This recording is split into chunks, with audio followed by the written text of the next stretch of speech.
কি খাইতেছো? নাস্তা? সকালে সকালে নাস্তা? আচ্ছা, খাও।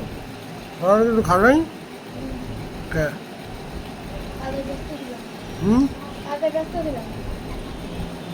তুমি কি কাজ করো? দোকানে?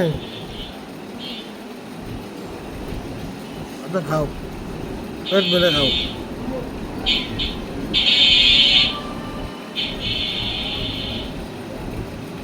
বাচ্চাটাকে ক্ষুধার্ত, নাস্তা খাচ্ছে। এখন বেলা 12টা বাজে,